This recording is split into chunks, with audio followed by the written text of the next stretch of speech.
day officially of the NFL season. So for those of you NFL fans who have been struggling and suffering this entire time, listening to me hang out this entire summer, and I've been talking about things that maybe you just don't understand, don't want to understand, or don't care about, getting into race stories and stories involving prostitution and basketball stories. Oh, the basketball stories and the basketball stories. Finally, you have made it out of the football desert. You're here. Thursday night football is back. And look, the first Thursday night football game of the season is the game of the season that always makes you feel good. Like, even when that game is bad, that's the one where the NFL tries to give you a matchup that you find marginally interesting. Sunday night football and NBC, their broadcast crew does the Thursday night game for the first game of the season. So they want to make sure this one is nice because they don't care about any of the Thursday nights after this one at all. The NFL does not care about any of the Thursday nights after this one. Just don't. Which is pretty crazy. So I'm looking at this and going, okay, I don't feel like this is as exciting to me, Thursday night football, the first Thursday night of the NFL season, as the first Sunday of the NFL season, right? Like, I think that football Christmas, and I just realized I misspelled on our YouTube video. We're on YouTube, by the way. We stream all of our shows live on YouTube, so you can go ahead and check that out if you want to watch the show. But it's the video is called "Ruining Football Christmas," except I misspelled Christmas, and you'll be thrilled to find out what that typo looks like. But anywho, I'm looking at a situation where, like, the Thursday night football game does look like it's going to be interesting. It's going to be Chiefs. It's going to be Patriots. The Patriots, Super Bowl champs. No need to say more on that regard. And then the Chiefs are interesting because I think that the Chiefs are a very solid football squad. They're very good, right? And one could argue they are a quarterback away from being a great team, but Alex Smith is kind of the limiting factor on that team. When a team that has a good defense and a decent running game and good wide receivers, then you kind of have to look at the quarterback. And Alex Smith is not by any means a world beater. Alex Smith is a guy that goes out there. He understands the game. He makes a lot of the right plays, but he makes a lot of the right plays as a game manager. He does not lose you football games, but he does not win you games either. And the NFL increasingly puts a very high value, for better or for worse, and accurately or inaccurately, on the quarterback that can win you games, right? Which is why they drafted Patrick Mahomes the second in the NFL draft as a guy that they could groom to go out there. He's got a strong arm. He's got good instincts. He's a guy that can go out there, and if you feel like he reaches his potential, he could go out there and win you games. So this is a fascinating game, right? Like, and I could get into the nitty-gritty of the Patriots and the Chiefs, and I will give you my prediction of the game a little bit later on, which I'm teasing it, but really, come on now. I'm not crazy. But it is the Patriots without Julian Edelman, so there might be a little bit something there. That being said, this does not feel as exciting as the Sunday where all the games are happening, right? That 1 p.m. Eastern time kickoff where everybody's starting the year. This is kind of that taste, and it reminds me of the NCAA tournament when they added those 4 play-in games to the tournament, right? You watch it because you're excited for the tournament. You're excited for basketball, the Tuesday, Wednesday, first 4 teams that are playing. You're excited for basketball, so you watch it. But that's still not officially the beginning of the tournament, right? Like, your bracket still doesn't count until Thursday.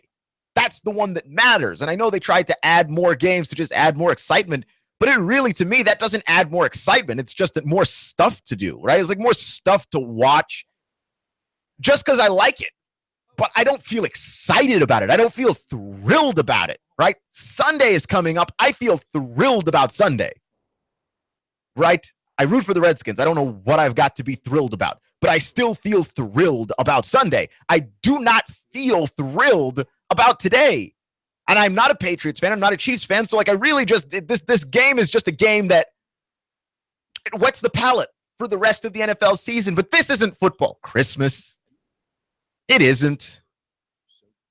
And at least for me, there's a dark cloud hanging over all this NFL stuff. And I talked about some of the stuff yesterday because I feel like the NFL is a league in a state of crisis. And it's one of those things where it's in a state of crisis in the same way that all giant organizations that are in a state of crisis are in a state of crisis, which is that there are problems everywhere. There are problems on multiple fronts, but the organization is large. So they're still going to be standing, right? It's not one of those things where the NFL is just going to collapse tomorrow, right? Like the problems that the NFL has today, if they do not solve most of these problems on most of these fronts, they will have some kind of implosion eventually. What kind of problems am I talking about? The kind of problems where people are being blackballed from the league for standing up and having a social awareness and a social stance based on that awareness that seems to be contradictory to that of what the owners believe, and what the owners believe the fans believe, right? That's a problem. The concussion issue, where you've got guys retiring because they don't believe that they are safe playing this game.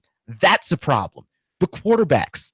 We have 11 quarterbacks playing that I don't believe have any business starting. Okay? And 2 of those guys are rookies. So if you're going to take 2 chances on rookies, fine. But then you've got 9 other guys outside of those rookies, the rookies being Nathan Peterman of the Buffalo Bills and Deshaun Kaiser of the Cleveland Browns. You're going to take a chance on the 9 other dudes that are playing. Can one of those guys not be Scott Tolzien? Can one of those guys not be Josh McCown? Blake Bortles? I mean, we know all of these guys can't play. Brian Hoyer, who, what is this, the 3rd team we've seen him on now? We know all of these guys can't play. We know. Right? Like as a matter of abject fact, they're starters. Starters, I tell you. Like that's a problem. That's a problem for the league. And so, yeah, in light of all of these issues that the NFL has, I am not as excited. Now, I don't know if this is just me becoming an adult as well, where like I was just blindly excited about football in the same way that when I was a child, I was also blindly excited about Christmas. And then one day it occurred to me that Santa Claus didn't exist, and took it to my parents. And my parents are like, yeah, Santa Claus doesn't exist. What, are we going to give the credit for the guy that gives your presents, that gets your presents to some dude? We live in an apartment. We don't even have a chimney. I was like, oh, yeah, I guess that makes sense. And Christmas was never the same for me after that. My parents ruined the whole parade. Christmas was never quite the same for me after that, right? Like that's just what it was. And there's a point now, I'm guessing, I'm 27 years old. At this point in my life, there's just a lot of realistic things surrounding football that take the shine off of this sport. And I cannot just blindly go, Thursday, football is back. It is fun that football is back. And I'm actually excited to see what the Patriots' follow-up act to their season is going to be. I do want to see what improvements the Chiefs have managed to make, right?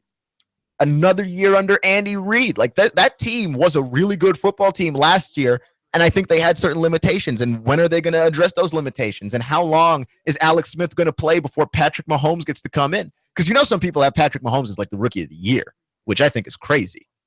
Because I think you got to play to be the rookie of the year. I don't know that Mahomes gets in. Alex Smith is a very conservative quarterback, and I don't think he's going to make enough mistakes to get himself yanked out of a game. Furthermore, I don't believe that Alex Smith is going to really get himself injured. Right? Because Alex Smith knows the importance of staying healthy, which is that Kaepernick took his job. Right? Like Colin Kaepernick took his job because he got injured. He got a concussion, if you all recall. He was playing very well that season that they went to the Super Bowl.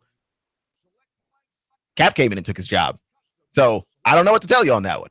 I don't think Alex Smith is going to allow another human being to take his job, much less another young, mobile, strong-armed quarterback.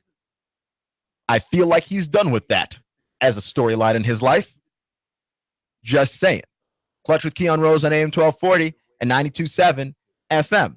So, yeah, Thursday Night Football, apart from having all those clouds hanging around the NFL and that making this not at all football Christmas,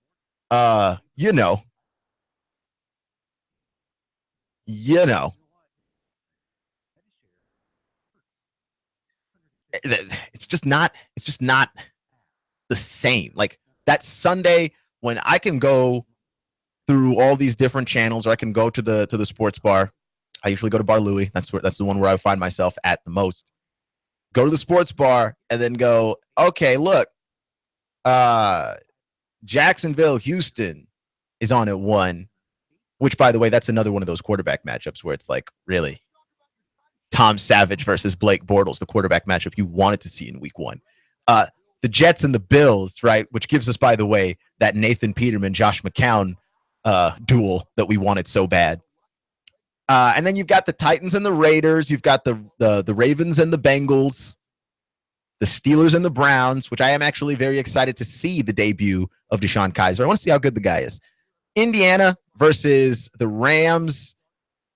There's like, those are all the games that we're opening with, and there's a bunch, and I like just flipping the channels and feeling all the football coming from everywhere. That, to me, that is still exciting to me. This one night, Thursday night thing where we watch on Thursday and then Friday rolls around and then we've got high school football, we've got college football before we got to the NFL. Like, I don't even really think about the Thursday night game as being the thing that initiates the football season. It still doesn't feel like that to me, personally. So, yeah, this isn't football Christmas. Not in my opinion. Clutch with Keon Rose on AM 1240 and 92.7 FM. But let's jump to the idea of all of these horrible quarterbacks. Because what do you tell those guys to go out there and do? We all know they're bad. We all know they're bad. And the Colts, their offensive coordinator, Rod Jasinski, had to say this about Scott Tolzien. That Scott Tolzien doesn't need to be Andrew Luck. He just needs to be the best Scott Tolzien that he can be. Now, I understand that coaches have a tendency to speak in cliches and vaguely inspirational quotes, but what does that mean? What does it mean to be the best Scott Tolzien that you can be? Because that seems silly to me.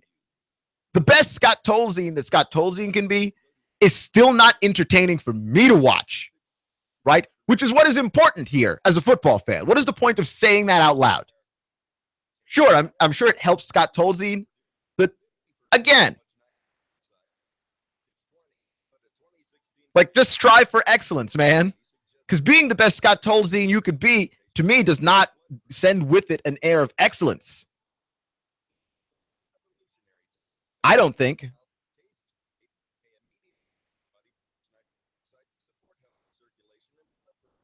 Like, what do you say about this guy? He's a quarterback in the NFL, so there's that. But it's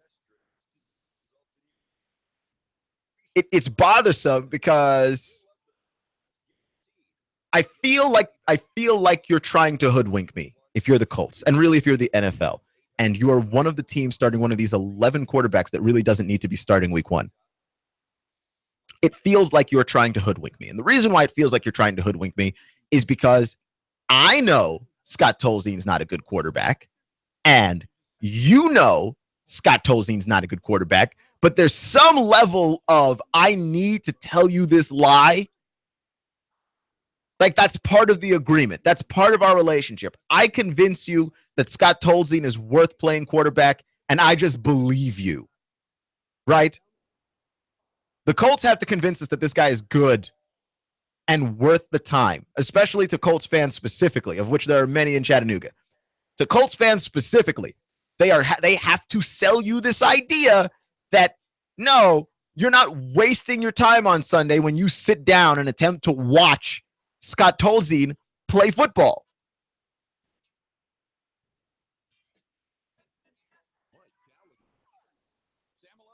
Right? Like, that's what we're trying to convince you.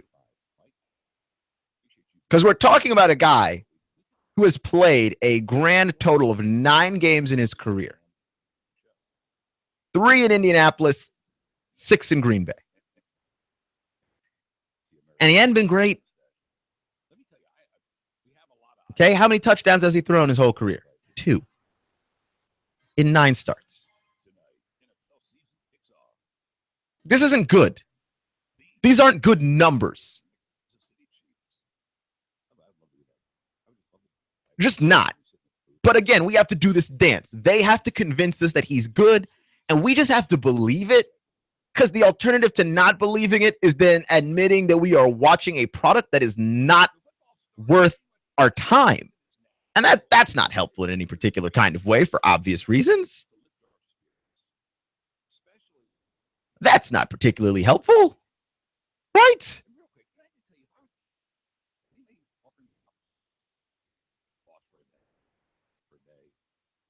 That is not helpful at all. And I don't know what to tell you on that.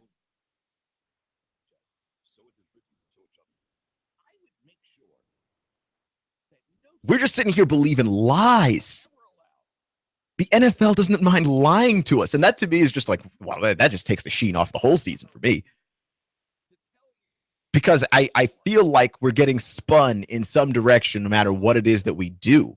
Whether it's on any of this protest stuff where it's Colin Kaepernick and he can't find a team, and the owners are telling us that it's about his ability. And everyone's trying to explain it away with, well, he's not that great, and it's about his ability, and it's about talent. And if the owners thought that the headache was worth the talent, the yada, yada, yada. But at the same time, we have always been told that football is a meritocracy. And if you can play, then you can play, and you should be on a team because you would have earned it, essentially, through your ability to play football. Yeah. Speaking out of both sides of your mouth, and we have to believe both sides. That's crazy to me. That is absolutely insane. It's bonkers, right? The NFL tries to spin stuff on concussion stuff all the time.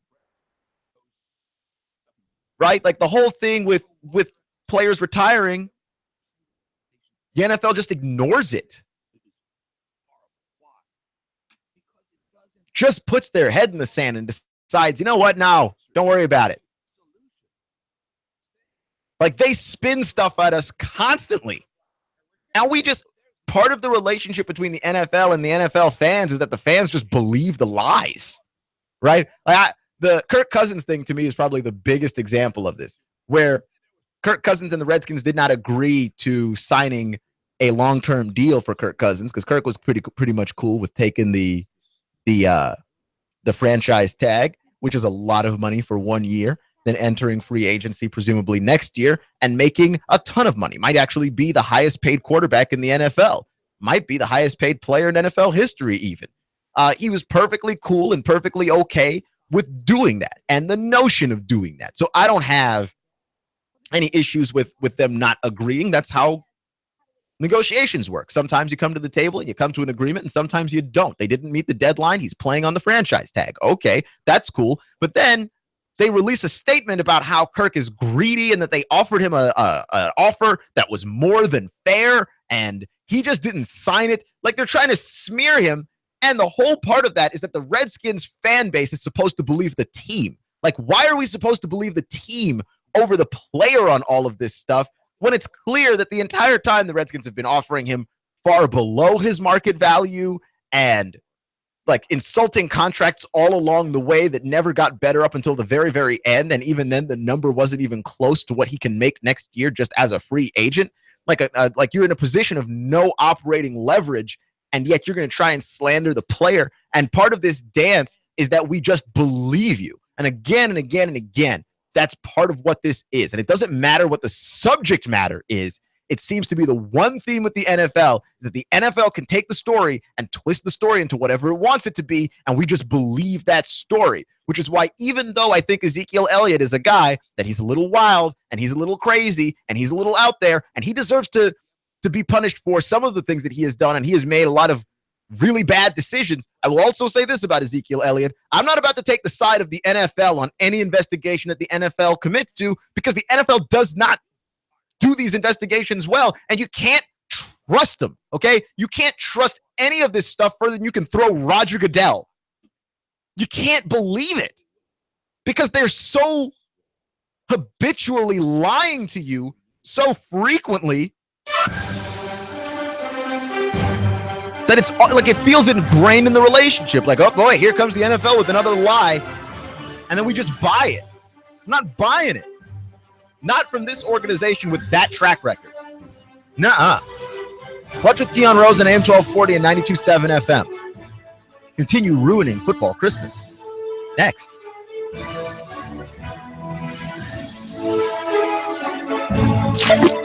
Three, two, one. Chattanooga Radio, AM 1240 and 92.7 FM's news now. An Ottawa high school student working a late summer job was struck by a hit-and-run driver and airlifted to the hospital in a Life Force helicopter. This happened on Snow Hill Road in Ottawa. The driver of the hit-and-run vehicle was arrested shortly after the crash happened. No names released because the victim is a minor. Chattanooga police say there was a carjacking on Cornelison Road in Brainerd. Officers responding chased after the vehicle, and it led them on a car chase all the way to 75 at the Shaliford Road exit. The vehicle crashing into the rear of a Chrysler Town & Country. The rear end caved in. Two suspects arrested, Anthony Duckett and Emily Baggett. The victims in the car crash suffered minor injuries. And the County Commission voted 8-1 to raise property taxes almost 27 cents in Hamilton County. The only no vote coming from Tim Boyd, 8-1. Russell Stroud, Nooga Radio News Talk 92.7 now. In-depth traffic, news, and information. Mornings on Nooga Radio, AM 1240 and 92.7 FM. Broadcasting live to over 1 million souls in Chattanooga, the Tennessee Valley, and beyond on frequency modulation 92.7. Sean Hannity. 25,000 watts on digital FM 95.3 HD4. CBS Radio News. Pulsing the earth with amplitude modulation on 1240. NASCAR. Bloomberg Markets. David Tulis. Streaming strong at NoogaRadio.com. Live on YouTube and Facebook. Nooga Radio. News Talk 92.7. Chattanooga Radio.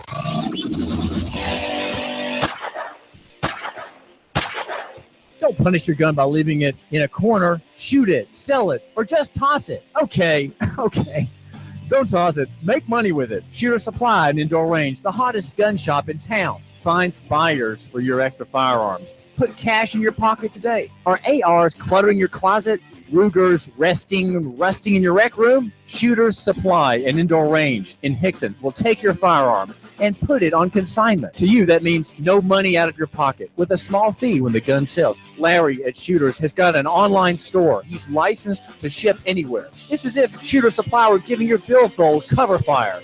Get the biggest number of bucks from the smallest Derringer to the longest Barrett. Maximum price, shortest time. What a great deal. Shooters-range.com. Shooters-range.com. That's shooters-range.com. Check with Larry. When my brother and I opened our first Jets Pizza, we believed if we made the best pizza, customers would find us. So we made fresh dough each day, used fresh toppings, and premium mozzarella cheese. 300-plus stores later, we still do. Try Jet's famous 8-corner pizza with premium mozzarella cheese and one topping, now just $11.99 for a limited time only. Jet's Pizza, the best pizza in town. 3600 Hickson Pike. Life is short. Eat better pizza. Let's get Jets. Hi, this is Eric Pelton. Taxes, accounting, business advice. I've got a neat brochure, 12 ways to improve your business profits. Come on by for a free consultation and we'll give you a copy. E.J. Pelton Company, 332-3339. I have the best steak selection in town. Name of the business is Don's Meat Shop, and I'm Donnie Raines. Just ask for Donnie. I make over 20 different types of sausages. Most of them are great for grilling. We have the best selection, best quality. We have the hard-to-find items. Don's Meat Shop. In this moment, who has your back? Do you know the name of your insurance agent? Does your agent know your name? Or would you call a 1-800 number that connects you with whom? Another state? Another country? Get a local independent insurance agent with Auto Owners Insurance. Someone you can call when bad stuff happens. In this moment, get an agent who will protect you in that moment. Let Goss Insurance in Chattanooga help you today. GossInsurance.wordpress.com. Goss, representing Auto Owners Insurance, the no problem people. GossInsurance.wordpress.com. Goss, representing Auto Owners Insurance, the no problem people. 875-2500, 875-2500. GossInsurance.wordpress.com. Goss, representing Auto Owners Insurance, the no problem people. 875-2500. Let Goss Insurance in Chattanooga help you today. GossInsurance.wordpress.com. Hi, I'm David Crockett, and I'm here with David Tulis, and we're having a little discussion over who's the number one Nooga centrist. If you want to keep up with free market ideas, then read Nooganomics.com. David Tulis, the blogger with the biggest pen. Hi, this is Chrissy. And this is Summer of Summer Cares. There are too many homeless veterans in Chattanooga. Please help us in our Shoebox for Veterans campaign. You can fill a shoebox with hand warmers, hand sanitizers, hand wipes, cough drops, razors, shaving cream, toothbrush, toothpaste, soap, shampoo, deodorant, snacks, socks, gloves, and even a small blanket. And make sure you drop your shoeboxes or your shoebox items off at Nooga Radio Studio on Hickson Pike across from Bojangles below Goss Insurance or Alpine Crest Elementary School. Please join us at the Community Kitchen in Chattanooga on November 10th from 11 to 12:30 and help us distribute these care packages to the homeless veterans of Chattanooga. No veteran should ever go homeless. Nooga Radio News Talk 92.7's Fast Forecast now. 75 degrees for our evening. Thunderstorms expected to continue overnight and into tomorrow morning. 75 the high tomorrow and 52 the low. Partly cloudy for our morning and then clearing up by our afternoon. Thursday all the way through Saturday, highs start to climb from the 70s up into the 80s with 80 degrees for our high on Saturday and 56 for the low. Nice and clear. That's your Fast Forecast now. The Tennessee Valley's news, talk, and sports leader. Nooga Radio, AM 1240 and 92.7 FM. Nooga Radio, AM 1240 and 92.7 FM knows your opinion is important. So call 800-8949. Agree or disagree. Call 423-800-8949. 800-8949. Nooga Radio, AM 1240, 92.7 FM, and 95.3 HD4. News, talk, sports. Nooga Radio.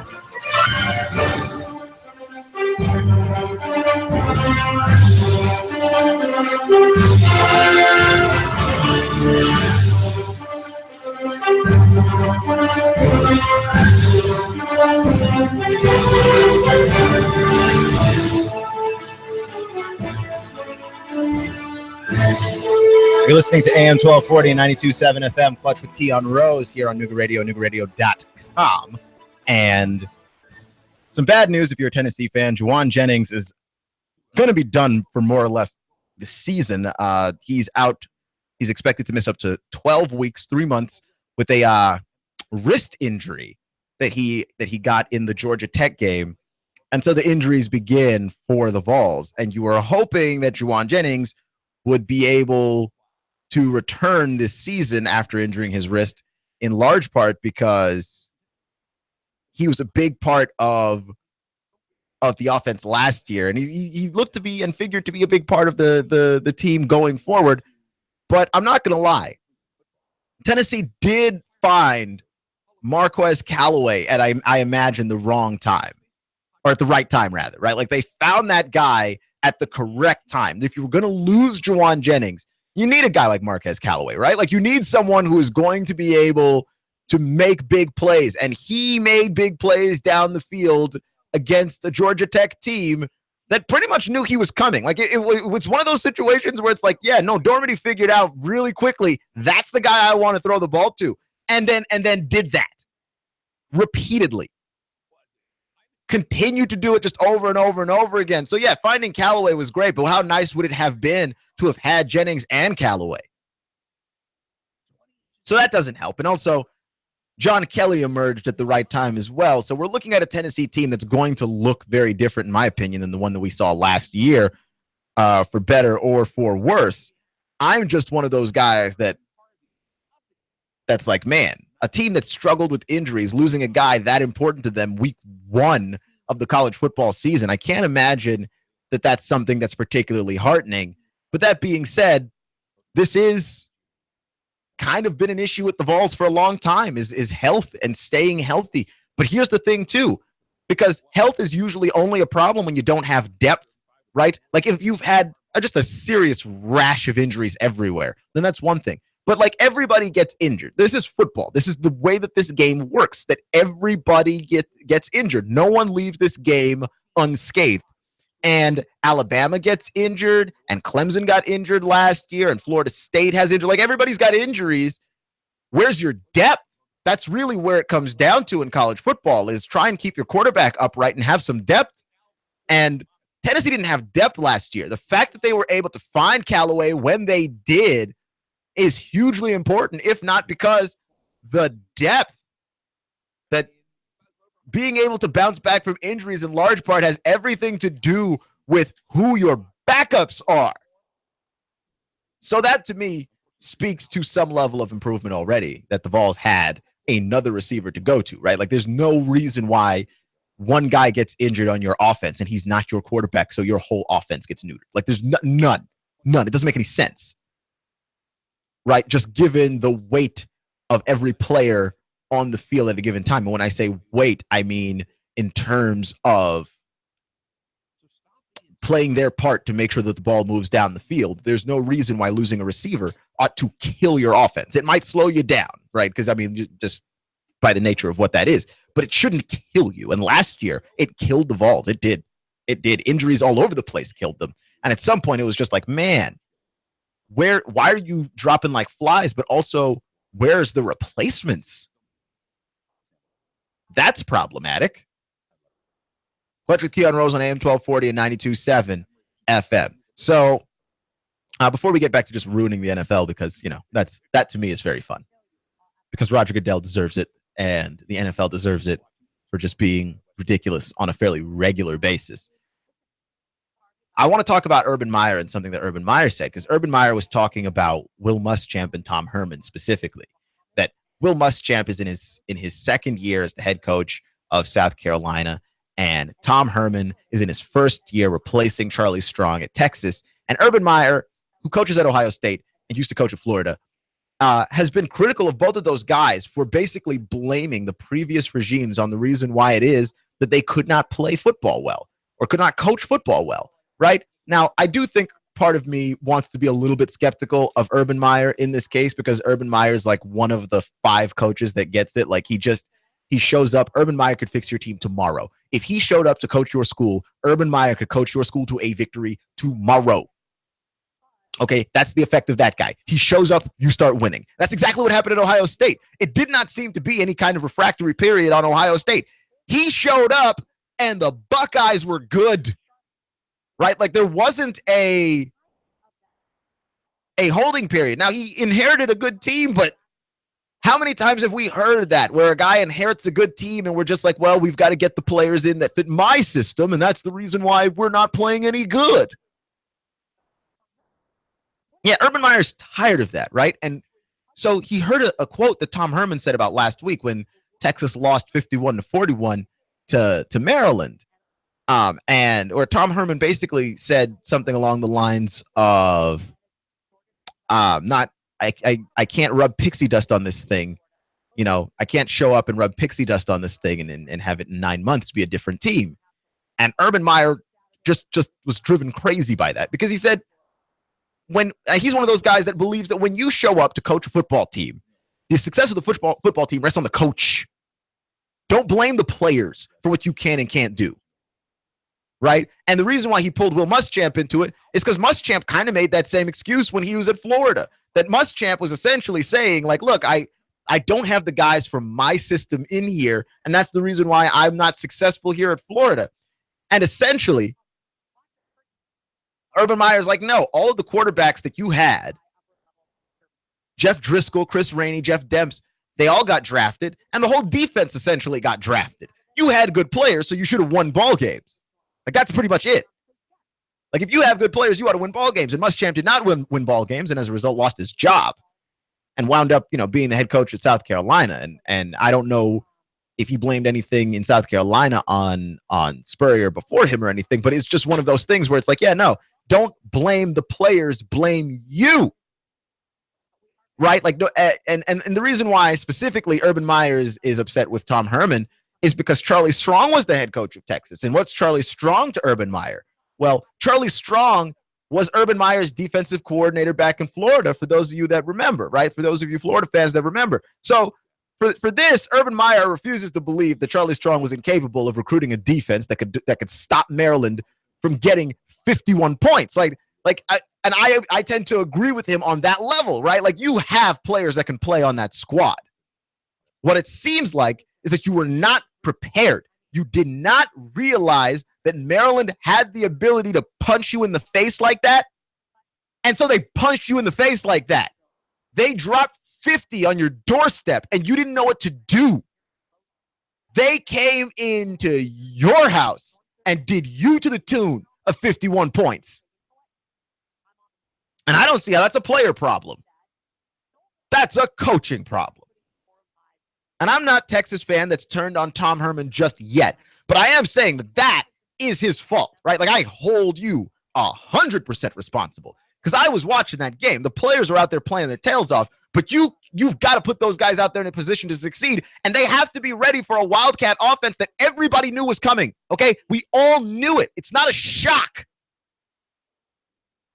You cannot go out there and then just in your own house get worked for 51 points and then turn around and blame the players, right? And say what you want about Charlie Strong. Is Charlie Strong a good X's and O's coach? I have no idea.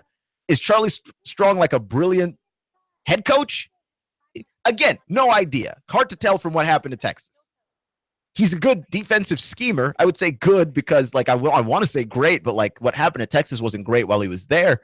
But Charlie Strong never got whacked like that. Now, he lost games he shouldn't have lost, right? Like, you lose to Kansas. You should never lose to Kansas.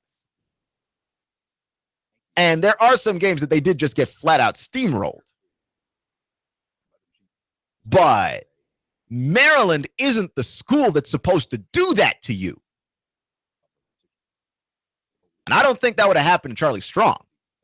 So you can't blame Charlie Strong for that. You don't get to come into the house and go, well, the cupboards are empty.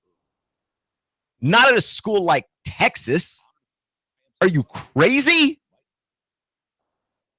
The cupboards are never empty at Texas. Okay? There's like 5 schools. You never get to show up and say, oh, well, the cupboards are empty. Okay? And I'll name them for you.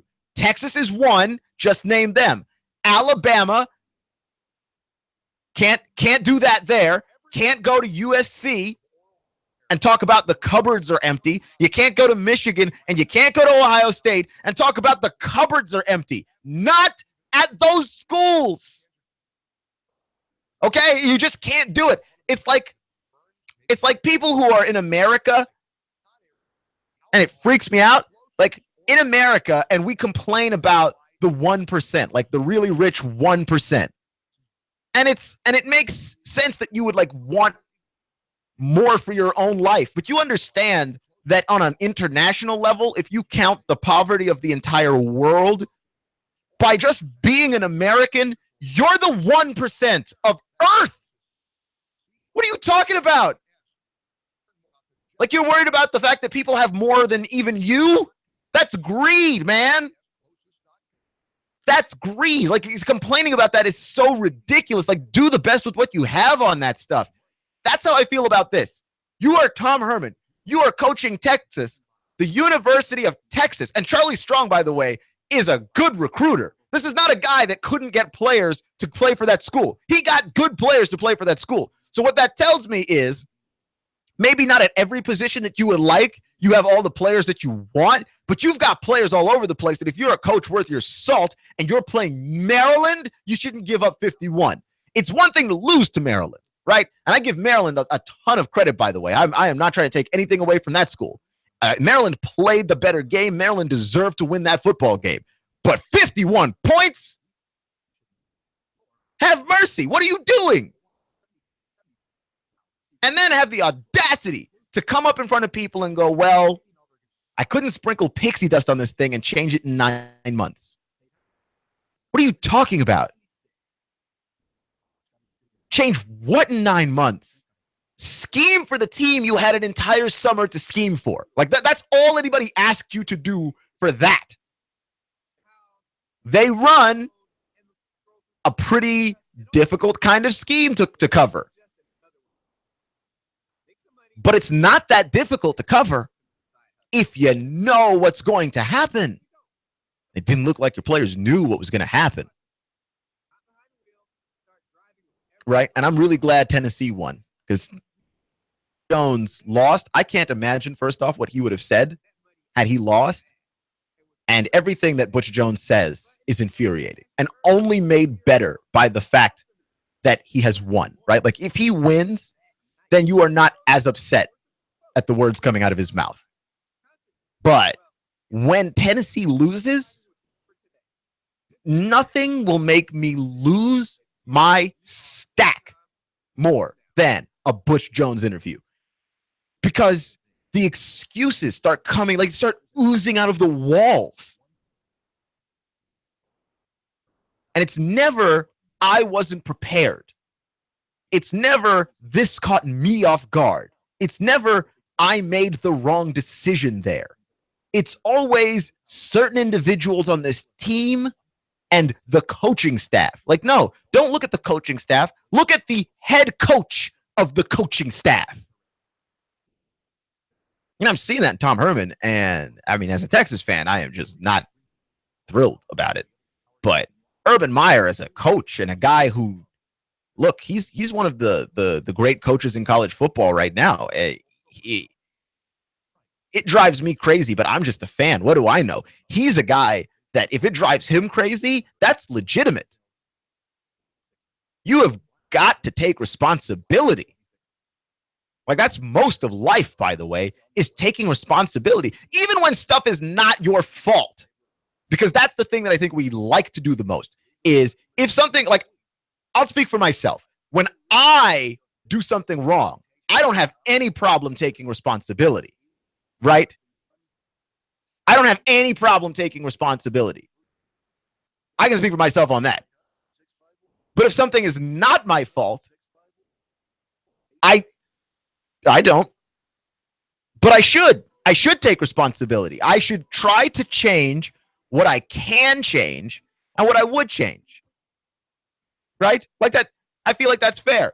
That even if something is not your fault, you still need to do what you can. So you're Tom Herman. You come to Texas. You coach the school.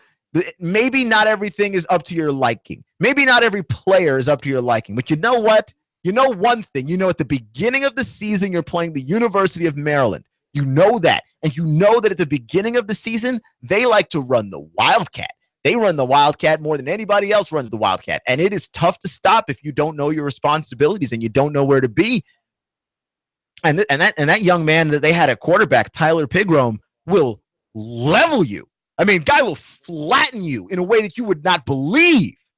He will flatten you. And he did. He did exactly what we all knew would happen if you weren't prepared. It's just that nobody anticipated that you would be that unprepared.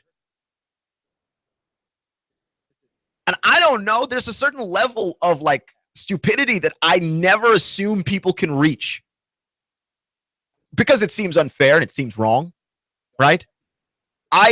I never assume that there's a certain level of stupidity that people can reach. However, people surprise me and get there anyway. If you can believe that. So to shock me, like shock my socks off. I never believe that people can reach those levels, and then they reach those levels. Like, I don't know what Tom Herman is talking about, the team not being fixed in 9 months. No one asked you to fix the team. They asked you to game plan for Maryland. And you gave up 51 points. Which is insanity. Because you by far have the more talented school.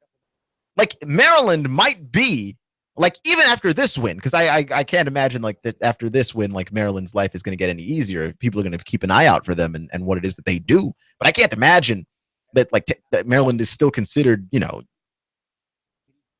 that they're still considered, like, bottom of the pack, Big Ten. Right? Like, maybe Maryland might shock us and they're just better than we thought they were. But at this point, I don't think so. Yeah, I mean, Urban Meyer's incensed by it, and I am not as angry, but man, it's bothersome. It's just bothersome because it's not the fact that they lost that's pissing me off the most right now, right? That already came and went. This weekend, the fact that they lost bothered me. Now it's the fact that the coach won't take responsibility, and I hate that. I hate it. Take responsibility for your actions. Please. Try. Take responsibility for what it is that is yours to take responsibility for. But with Keon Rose on AM 1240 and 92.7 FM. So there's another thing that I find very interesting, which is that Cam Newton chiding the University of Georgia a little bit because Cam Newton's got a younger brother, right? Which is insane in a lot of ways because you look at Cam and you go, man, that guy's a once-in-a-generational athlete. I mean, Cam Newton to me is one of those guys. I've never seen Cam Newton in person, but I had a friend of mine who met Cam Newton once, and it's just like you feel dwarfed by him. Like he just is so much larger than you wouldn't believe it. And so you see a guy like Cam Newton, and you're like, that guy's a once-in-a-generational athlete. Oh, Cam Newton's got a brother, right? Which is insane. Like that like two of those ever got made. It's one of the rare models, right? Like two of those got made ever. And so, yeah, Cam Newton's brother wanted to play at the University of Georgia, and Georgia did not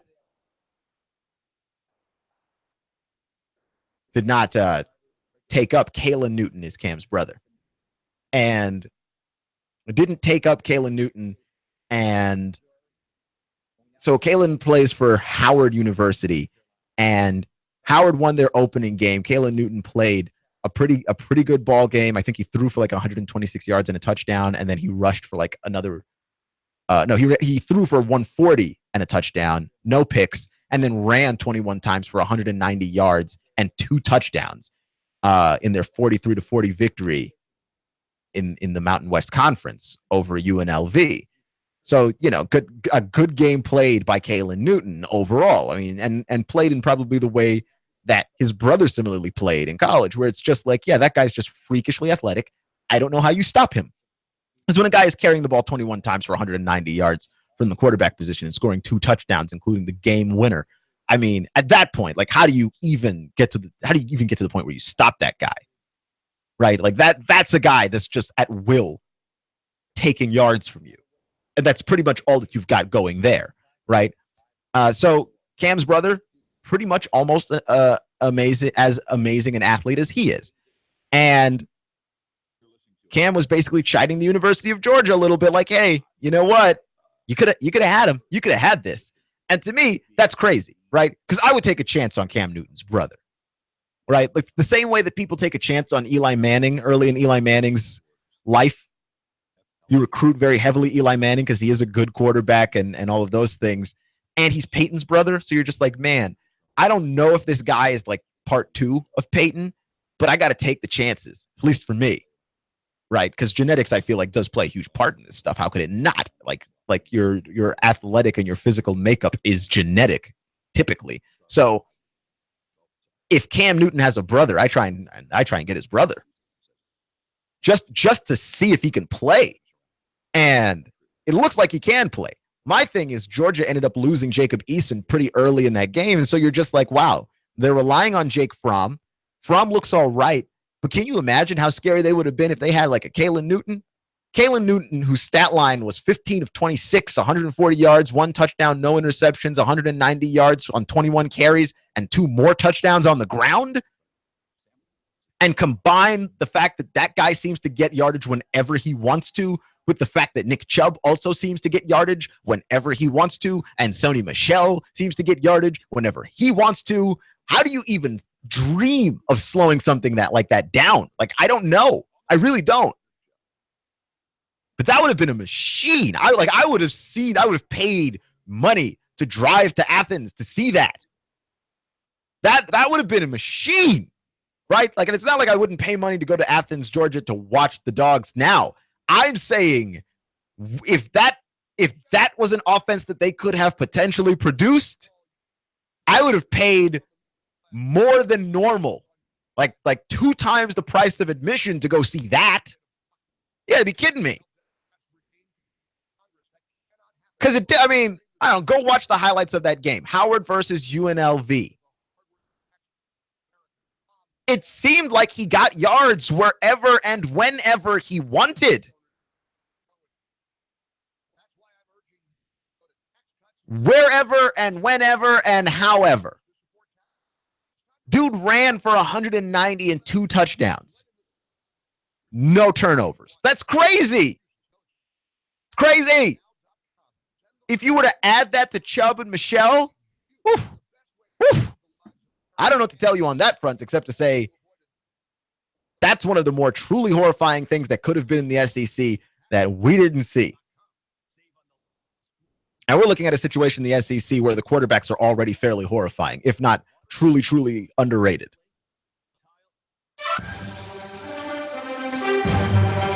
But that can't be real. That almost happened. Georgia let one slip away. Clutch with Keon Rose on AM 1240 and 92.7 FM.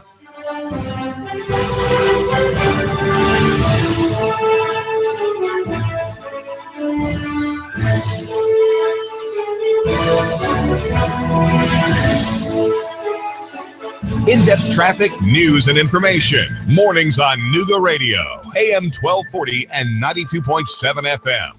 You've been in a wreck. 756-6400. You've been wrongfully fired. 756-6400. A turkey is suing you out of the blue. 756-6400. Confused about a business startup? 756-6400. That's the number for you. 756-6400. Right here, right now, Chattanooga. Call now. Top flight legal help awaits. Get biz advice now. Representation to fight for your right. What are you waiting for? That's 756-6400. Don't sit on your rights. You've got remedies. Turn your tragedy into cash. You've got the solution from estate planning all the way to probate. Act now. Top attorneys in Chattanooga are waiting to help you get relief. Act now. No out of pocket. You don't pay a dime until we win, so win with us. 756-6400. Call now. Top flight legal help awaits. What are you waiting for? That's 756-6400. Turn your tragedy into cash. Act now. No out of pocket. You don't pay a dime until we win, so win with us. 756-6400. 756-6400. The essential oils have been around for thousands of years. They're beneficial because they're natural, they're safe, and they can help you. My name's Loretta Lynn. I'm with Loretta Lynn's Essential Oils, and you can find me on Facebook at Loretta Lynn's Essential Oils. If you have migraines, headaches, aches and pains, gout, diabetes, sleep apnea, erectile dysfunction, Essential Oils can help you. WBLZ HD4 Ottawa, W224AZ Chattanooga, WSDG Sunny Daisy Chattanooga. Hurricane Irma aims at Florida. We could see significant storm surge. The storm surge can cover your house. A major security breach at Equifax. Identity thieves and scam artists can have a field day. This is the CBS World News Roundup Late Edition. I'm Dave Barrett. That's a big-time wind in the Caribbean. And buckets of rain have fallen. Category 5 Hurricane Irma rolls west. It has killed at least 10 people, and that number is likely to rise with so much destruction. To San Juan, Puerto Rico, where CBS's Tony DeCopel sums up. In St. Martin, almost every building suffered damage. This man says he has nothing left. No roof, no place to sleep, nothing. Barbuda, one of the flattest islands in the Caribbean, was even worse. 95% of the buildings have been destroyed, according to Prime Minister Gaston Brown, who took an aerial tour. And this has been one of the worst days of my life. The entire country has been decimated. In Puerto Rico, Irma left thousands homeless and most of the island in the dark. In Florida, hundreds of thousands of residents have been advised to evacuate. Governor Rick Scott. My biggest concern right now is people are not taking seriously enough the risk of storm surge. No reminder needed for Carlos Ramirez. We have to get out of here. He is in Miami. The worst case storm surge scenario, this house is going to be mostly underwater. More from CBS's Mark Strassman. Miami Beach's most sought after sand today sat in a parking lot. Families could fill 10 sandbags apiece, including 16-year-old Diego Oropeza. It's going to be terrifying. Well, we've been watching the news all along, and we think it's like this one's a big deal. In Miami-Dade County, more than 650,000 people are now under a mandatory evacuation order. Gridlock gripped I-95 all the way to Orlando. By one estimate, 36% of gas stations in Miami and Fort Lauderdale have run dry. I'm Peter King in Vero Beach, Florida. The gas line here is short at this Shell station. So are some tempers. A little bit of horn honking just a couple of minutes ago. People are fairly impatient and trying to get on their way, and the people I've talked to here gassing up are going anywhere from Orlando to Atlanta. Once again, landfall in Florida is expected sometime on Sunday. And now there's still another hurricane, Jose. It's got a lot of power, 120-mile-per-hour winds. But again, that one is back behind Irma. Checking Wall Street today, the Dow was down 22 points. The NASDAQ was in positive territory, gaining 4. And the S&P today was down just a fraction. Now this. Hi, I'm Jay Farner, CEO of Quicken Loans. If you're in the market to buy a home right now, you know how challenging it is out there. You're competing against cash buyers, so it's critical that you work with a reputable, established mortgage company like Quicken Loans. By getting pre-approved with us, sellers will know that you're serious and ready to close when you make that offer. Here's one more way to get the home you want. You could buy a $150,000 home with as little as $1,500 down with our 1% down payment option. The rate today on a 30-year fixed-rate mortgage is 3.99%, APR 4.19%. For 7 years in a row now, J.D. Power has ranked Quicken Loans highest in the nation for customer satisfaction for primary mortgage origination. And for the 4th year in a row, they've also ranked us highest in the nation for mortgage servicing. Call us today at 800-QUICKEN or go to quickenloans.com. That's 800-QUICKEN. For J.D. Power award information, visit jdpower.com. Call for cost information and conditions. Equal housing lender. Licensed in all 50 states. NMLSconsumeraccess.org, number 3030. Equifax, the huge credit reporting firm, has had a security breach. CBS technology expert Larry Maggett. This security breach, which may have affected as many as 143 million U.S. consumers, is a big deal because intruders had access to names, social security numbers, birth dates, addresses, driver's license numbers, and in some cases, credit card information. All this happened in May and June of this year. Equifax has a special website set up where you can check to see if your personal data has been stolen. It'll cost $5 billion, a second headquarters for Amazon. Lots of competition expected among cities which hope to be selected. 50,000 jobs will be filled at that new headquarters. Grandpa should be able to come into this country. That's the word from Seattle, where a federal appeals court rules that grandparents shouldn't be part of the Trump administration's travel ban. You're listening to the CBS World News Roundup. In-depth traffic, news, and information. Mornings on Nooga Radio, AM 1240 and 92.7 FM. 3, 2, 1. Chattanooga Radio, AM 1240 and 92.7 FM's news now. An Ottawa high school student working a late summer job was struck by a hit-and-run driver and airlifted to the hospital in a Life Force helicopter. This happened on Snow Hill Road in Ottawa. The driver of the hit-and-run vehicle was arrested shortly after the crash happened. No names released because the victim is a minor. Chattanooga police say there was a carjacking on Cornelison Road in Brainerd. Officers responding chased after the vehicle, and it led them on a car chase all the way to 75 at the Shallowford Road exit. The vehicle crashing into the rear of a Chrysler Town & Country. The rear end caved in. 2 suspects arrested, Anthony Duckett and Emily Baggett. The victims in the car crash suffered minor injuries. And the County Commission voted 8-1 to raise property taxes almost 27 cents in Hamilton County. The only no vote coming from Tim Boyd, 8-1. Russell Stroud, Nooga Radio News Talk 92.7 now. In-depth traffic, news, and information. Mornings on Nooga Radio, AM 1240 and 92.7 FM.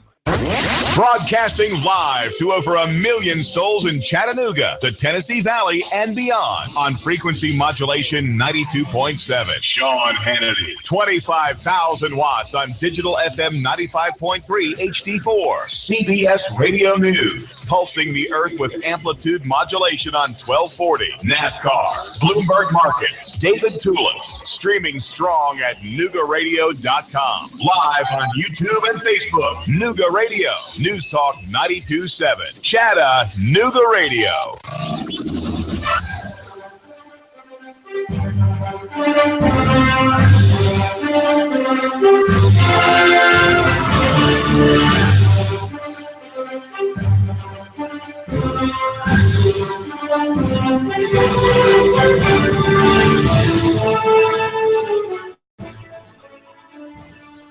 You're listening to AM 1240 and 92.7 FM Clutch with Keon Rose. Thank you for joining me today, making me just a small part of your day. You know that I appreciate you here on Nooga Radio and NoogaRadio.com, which is our website, which gives you the links to all of our social media. I'm going to have to change the title of this on YouTube, by the way, where we stream all of our local programming, because it says I'm ruining football Christman, and I'm not okay with that. I want to ruin football Christmas, because this is the time of year where you've got football Christmas, right? It happens week after week after week after week, which is just great. You have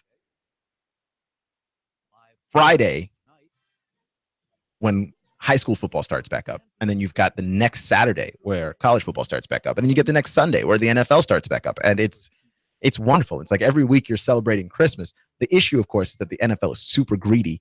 And so they're like, how can we add more football to more days of the week? Like, it's not a big enough deal that we own Sundays already. Let's just go ahead and figure out how we can fill in the other days. Oh, yeah, let's sprinkle one here on Thursday. Let's sprinkle one here on Monday. And it's just like, wow, when does it all stop for you guys, especially the Thursday night games, which you'll be deceived by this one, because I was deceived last year. I watched about 6 Thursday night games last year in a row, starting with the beginning of the season. And the beginning of the season was Panthers-Broncos, the debut of Trevor Siemian being super average but really reliable, and Cam Newton, when we first realized, like, oh, yeah, no, Cam Newton's just going to get beaten up and the NFL is going to let it happen. That was an entertaining game, though, right? And we didn't know that all those storylines were going to break out of that, but we got a good football game that was close and tough to the very, very end, which I am a huge fan of.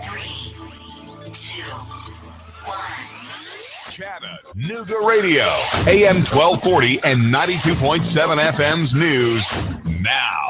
An Ottawa high school student working a late summer job was struck by a hit-and-run driver and airlifted to the hospital in a Life Force helicopter. This happened on Snow Hill Road in Ottawa.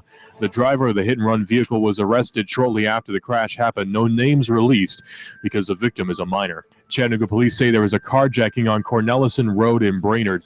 Officers responding chased after the vehicle, and it led them on a car chase all the way to 75 at the Charlotteford Road exit. The vehicle crashing into the rear of a Chrysler Town & Country. The rear end caved in. 2 suspects arrested, Anthony Duckett and Emily Baggett. The victims in the car crash suffered minor injuries. And the County Commission voted 8-1 to raise property taxes almost 27 cents in Hamilton County. The only no vote coming from Tim Boyd, 8-1. Russell Stroud, Nooga Radio News Talk 92.7 now.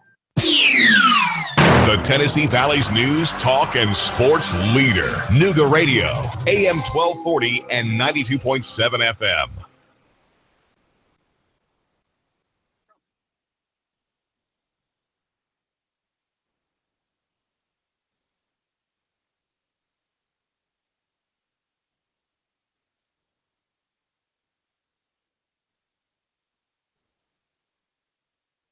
Not entirely certain what's going on, but we're going to make sure that that does get worked out.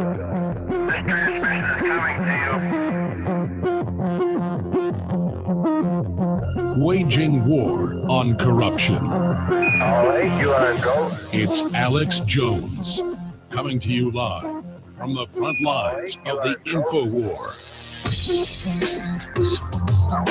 Ladies and gentlemen, there are some people out there saying that hype about Hurricane Irma is just that hype. But I agree with the governor of Florida and others, as well as the mainline meteorologist. When I say mainline, I mean all of them, agree that this storm has the potential to be the most devastating storm in U.S. history. It's only hit small islands in the Caribbean so far and has destroyed everything, rendering these islands uninhabitable. The storm is still at 180 miles an hour. It's gone as high as 185 miles an hour. Nothing will be left standing but concrete telephone poles when something's at that speed. It'll even push over concrete buildings. All you'll have is steel girders left. If it hits Cuba, if it hits the Dominican Republic, if it directly hits these areas, which it's starting to graze right now, you're going to see incredible loss of life. And that's why they've said in Florida, get out. Get out of your house. Get out of the state. Get out. The problem is the gas is already sold out in most major cities in Florida, especially in southern Florida and on the East Coast, where many of the tracks show the storm's headed. But NOAA has chosen with its computers a track that shows it going towards South Florida and the Keys and then turning a bit towards the west and going into the Gulf of Mexico. And so many times, where does it go once it jumps Florida? Right into Louisiana, right into Mississippi, right into Texas. So you talk about nail biting. If this sucker hits major cities as a Category 3, it is going to create devastation rarely seen. If it hits as a 4 or a 5, or God forbid a 6, it's like 14 Godzillas came out of the ocean, the level of destruction we're about to see. So I'm getting chills personally. And one of our crew members, Quentin Carter, his wife stays part-time in Florida.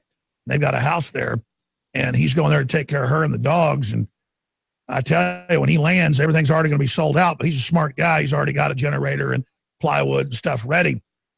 But he's going to be there reporting from us live. And he's where a lot of the storm tracks say it's going to be hitting, down there on the East Coast in southern Florida. So this is amazing. This is biblical. We just saw the giant storm Harvey, and they're still finding dead bodies there, and much of Houston's already underwater. And unfortunately, this is going to distract some from the aid effort there, but how could it not? Now, Harvey brought us together. The Lord works in mysterious ways, and a lot of times historically, you see this in the Bible as well, great tragedies are visited upon people as a warning to wake up. The left is saying it's global warming, it's man-made. The left is saying, pay carbon taxes to the globalists. If we signed on to their carbon taxes 2 years ago, it wouldn't have reduced greenhouse gases that they say drive these storms. And we've seen record lows in hurricanes the last 20 years. That's the Weather Channel's own admission. But now it's heating back up, and this is the biggest, most deadly hurricane ever recorded. Now, typhoons get up to 170, 180 miles an hour because the Pacific Ocean's bigger, and they have storms like this routinely. So clearly, they've only been measuring these for 60 years accurately. You know there's been hurricanes reported by the Spanish galleons and by the British Navy and by the U.S. Navy back before they had all the fancy equipment that talked about not a tree left standing on an island or not a tree left standing on a coastline. Well, we never seen hurricanes where not a tree's left standing. So they've been hit by 6s, and you know there's been 7s. We've only been recording things for a little bit of time. So when they say this is the most deadly storm in history, it's the most deadly storm ever measured in the Atlantic Ocean. And it is a nuclear storm, as public officials are calling it.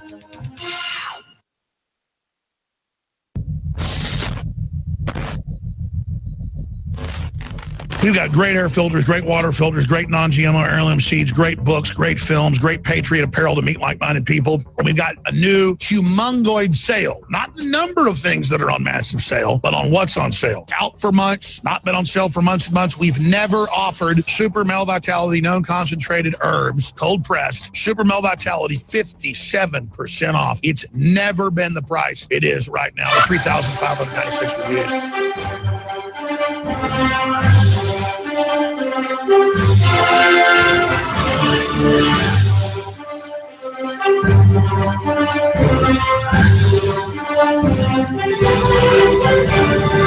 Hello, Chattanooga. You're listening to AM 1240 and 92.7 FM. Clutch with Keon Rose. Thank you for joining me today, making me just a small part of your day. Today's supposed to be football Christmas or something like that. The NFL's back. My problem with the NFL coming back is that I have trouble taking the NFL seriously because there's just a certain point at which the NFL gives you football and tells you, just be grateful for the football. We're giving you football. What's left to be mad about? And then you can come off the top of your head and name like 6 things to be upset about, which I've gone very far in depth with already. So I won't run that back again. I'm just saying, easily. And I'm not sure. There's political stuff involving the NFL that as a fan, I'm not pleased about. Like, I'm not pleased about the whole Kaepernick thing. Like, I'm not pleased about the whole way that players are derided for protesting, and how, like, the police unions are saying, you know what, players need to be punished for this. Like, you don't have the right to tell another company what to do with their employees. So you're overstepping your bounds there a lot. I am not pleased about any of that stuff, but outside of even that, the NFL is giving us horrible football. Not tonight, because they're on their best behavior tonight. It's the first game of the season. They're giving us horrible football and just expecting us to be like, yeah, no. We like this. This is fine. Give us absolutely worthless football throughout the season, right? Because they got me. They duped me into watching Thursday night football every week for like half the season before I realized, no, they're just giving me trash right now, right? They're giving me trash games. They're giving me trash uniforms because those Color Rush uniforms were blinding, okay? My retinas are still bleeding from last season. They just give you whatever they want to, and you're just like, yes, well, thank you, Mr. NFL. Thank you for this football that you give me. I'm okay with it because it is football. Like, what point, what does the NFL have to do for you to stop watching football? And I'm not, by the way, advocating that we stop watching football. I'm saying, what does the NFL have to do to finally offend you so much that you would consider it? Because I know a bunch of people who have talked about essentially saying, you know what, we're going to boycott the NFL because Colin Kaepernick doesn't have a job. I'm like, good luck. Good luck not watching the NFL by yourself. There's not enough people who are willing to stop watching to help your little boycott. Just not. Like, that's the reality of this game, is that they have to do a whole lot before someone is like, okay, this is too much, right? Like, what does the NFL have to do? Because the NFL, we make the NFL out to be this great American tradition, and we don't realize that was like a marketing ploy from the very, very beginning, that we like had 9/11, and then the NFL season began, and it was just sort of, oh, thank God it's here. We get to focus in on football and just sort of forget the pain of September 11th, and the NFL has used that and said, you know what, we're going to wrap ourselves up in this. And anytime the NFL season starts on a September 11th, there's a big display of Americana at the NFL games and at the NFL level in a way that you don't see in any other sport at that level. And it's not because the other sports care less and the NFL cares more. It's that the NFL sees the benefit in aligning themselves with veterans.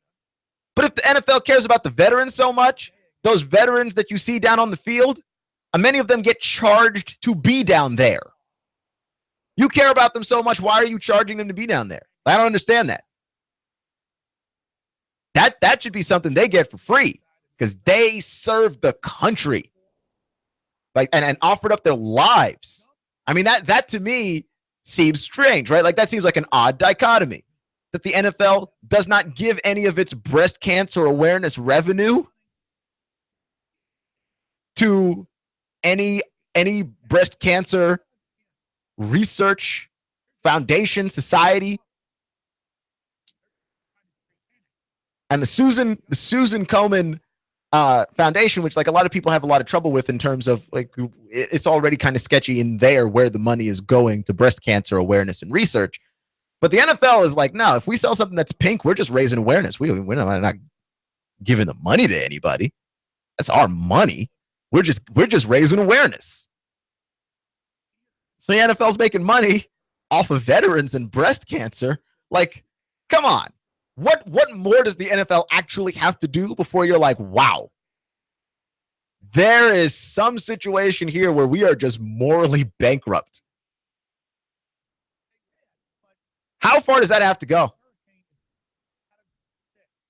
Clutch with Keon Rose on AM 1240 and 92.7 FM. I'm trying to take away Santa Claus from you, is what I'm saying. If you're an NFL fan,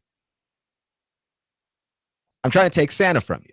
Watch the football, but watch the football realistically, right? Like, football's fun without us pretending that it's this perfect game. We can enjoy the game and understand the realism around the game, right?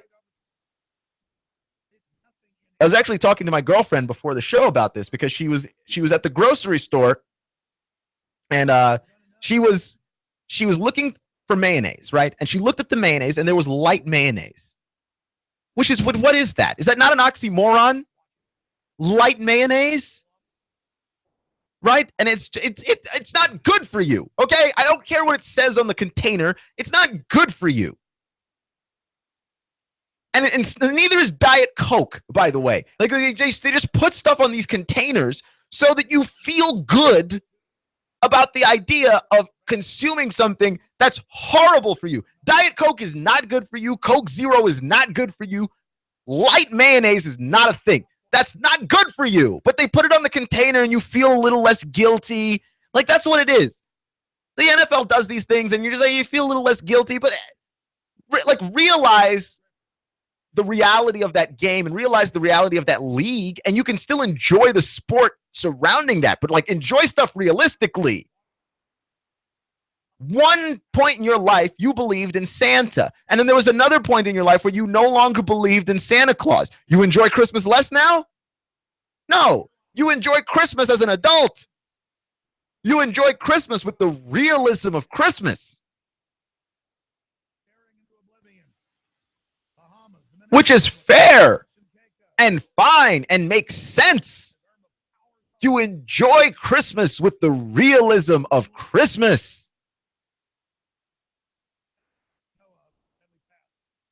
You enjoy football with the realism of football. We don't need to cover it. We don't need to pretend that it is what it isn't. We don't need to pretend that there's not racial problems there. There are, okay? You've got a guy that's essentially blackballed for doing what? For not standing during a song. An important song, yes, but a song. Meanwhile, we're totally cool if a rapist gets to play. Right? Like Darren Sharper was just in the league for years. He was a rapist. No one made a stink about Darren Sharper. No one was there to make a stink about Greg Hardy, at least not soon enough. Greg Hardy was already on a football team and on a football team for weeks before anybody made anything about Greg Hardy. And nobody's making a stink about Floyd Mayweather. And we seem to not have the problem with actual problems. It's a big NFL issue. But don't pretend that it's not there. Right? Like, enjoy the football. Know that all of that stuff is around the football and understand that, like, yeah, no, the game is still a very beautiful game. Even if it's dangerous. Even if the people around it are greedy. Even if the NFL can't investigate anything with any kind of morality to save its life. The game's still fun. But enjoy it like an adult, which means understanding that there's information and flaws surrounding this thing and adjusting your life accordingly.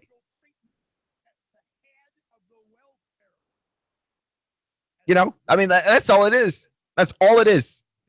Clutch with Keon Rose on AM 1240 and 92.7 FM.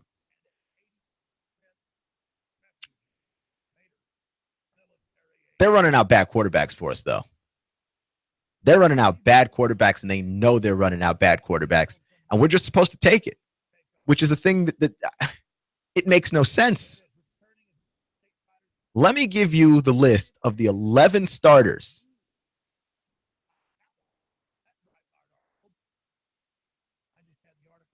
11 starters in the National Football League that will be playing this season, even though,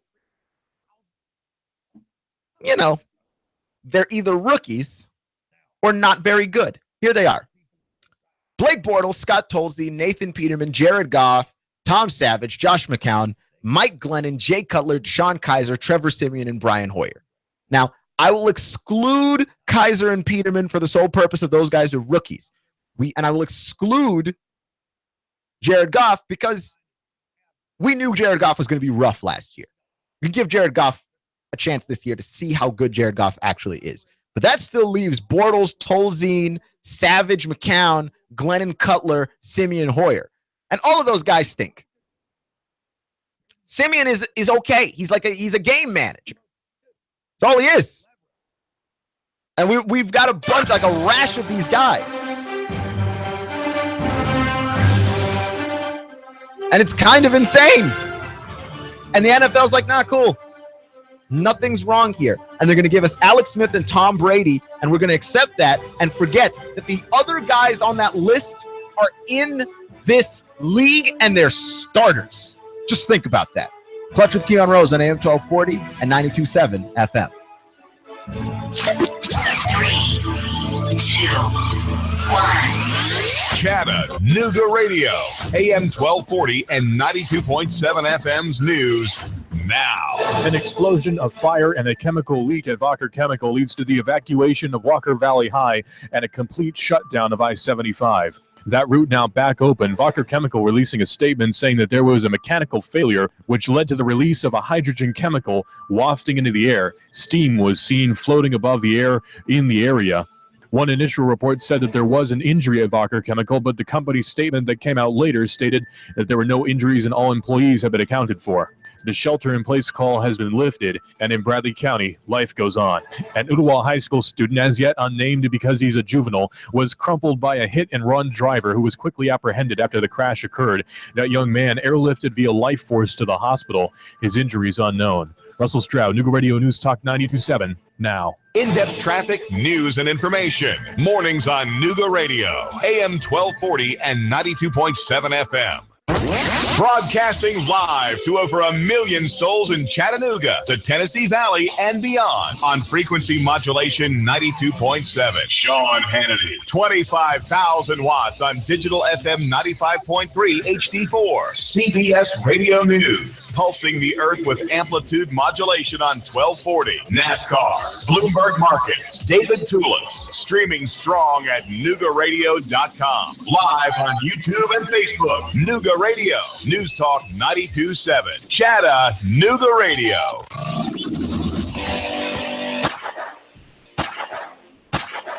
Don't punish your gun by leaving it in a corner. Shoot it, sell it, or just toss it. Okay. Don't toss it. Make money with it. Shooter Supply and Indoor Range, the hottest gun shop in town, finds buyers for your extra firearms. Put cash in your pocket today. Are ARs cluttering your closet? Rugers rusting in your rec room? Shooter's Supply and Indoor Range in Hickson will take your firearm and put it on consignment. To you, that means no money out of your pocket with a small fee when the gun sells. Larry at Shooters has got an online store. He's licensed to ship anywhere. It's as if Shooter Supply were giving your billfold cover fire. Get the biggest number of bucks from the smallest Derringer to the longest Barrett. Maximum price, shortest time. What a great deal. Shooters-range.com. Shooters-range.com. That's shooters-range.com. Check with Larry. When my brother and I opened our first Jets Pizza, we believed if we made the best pizza, customers would find us. So we made fresh dough each day, used fresh toppings, and premium mozzarella cheese. 300-plus stores later, we still do. Try Jet's famous 8-corner pizza with premium mozzarella cheese and one topping, now just $11.99 for a limited time only. Jet's Pizza, the best pizza in town. 3600 Hickson Pike. Life is short. Eat better pizza. Let's get Jets. Hi, this is Eric Pelton. Taxes, accounting, business advice. I've got a neat brochure, 12 ways to improve your business profits. Come on by for a free consultation and we'll give you a copy. EJ Pelton Company, 332-3339. I have the best steak selection in town. Name of the business is Don's Meat Shop, and I'm Donnie Raines. Just ask for Donnie. I make over 20 different types of sausages. Most of them are great for grilling. We have the best selection, best quality. We have the hard-to-find items. Don's Meat Shop. In this moment, who has your back? Do you know the name of your insurance agent? Does your agent know your name? Or would you call a 1-800 number that connects you with whom? Another state? Another country? Get a local independent insurance agent with Auto Owners Insurance. Someone you can call when bad stuff happens. In this moment, get an agent who will protect you in that moment. Let Goss Insurance in Chattanooga help you today. GossInsurance.wordpress.com. Goss, representing Auto Owners Insurance, the no problem people. GossInsurance.wordpress.com. Goss, representing Auto Owners Insurance, the no problem people. 875-2500, 875-2500. GossInsurance.wordpress.com. Goss, representing Auto Owners Insurance, the no problem people. 875-2500. Let Goss Insurance in Chattanooga help you today. GossInsurance.wordpress.com. Hi, I'm David Crockett, and I'm here with David Tulis, and we're having a little discussion over who's the number one Nooga centrist. If you want to keep up with free market ideas, then read Nooganomics.com. David Tulis, the blogger with the biggest pen. Hi, this is Chrissy. And this is Summer of Summer Cares. There are too many homeless veterans in Chattanooga. Please help us in our Shoebox for Veterans campaign. You can fill a shoebox with hand warmers, hand sanitizers, hand wipes, cough drops, razors, shaving cream, toothbrush, toothpaste, soap, shampoo, deodorant, snacks, socks, gloves, and even a small blanket. And make sure you drop your shoeboxes or your shoebox items off at Nooga Radio Studio on Hickson Pike across from Bojangles below Goss Insurance or Alpine Crest Elementary School. Please join us at the Community Kitchen in Chattanooga on November 10th from 11 to 12:30 and help us distribute these care packages to the homeless veterans of Chattanooga. No veteran should ever go homeless. Nooga Radio News Talk 92.7's Fast Forecast now. 75 degrees for our evening. Thunderstorms expected to continue overnight and into tomorrow morning. 75 the high tomorrow and 52 the low. Partly cloudy for our morning and then clearing up by our afternoon. Thursday all the way through Saturday, highs start to climb from the 70s up into the 80s with 80 degrees for our high on Saturday and 56 for the low. Nice and clear. That's your Fast Forecast now. The Tennessee Valley's news, talk, and sports leader. Nooga Radio, AM 1240 and 92.7 FM. Nooga Radio, AM 1240 and 92.7 FM knows your opinion is important. So call 800-8949. Agree or disagree. Call 423-800-8949. 800-8949. Nooga Radio, AM 1240, 92.7 FM, and 95.3 HD4. News, talk, sports. Nooga Radio.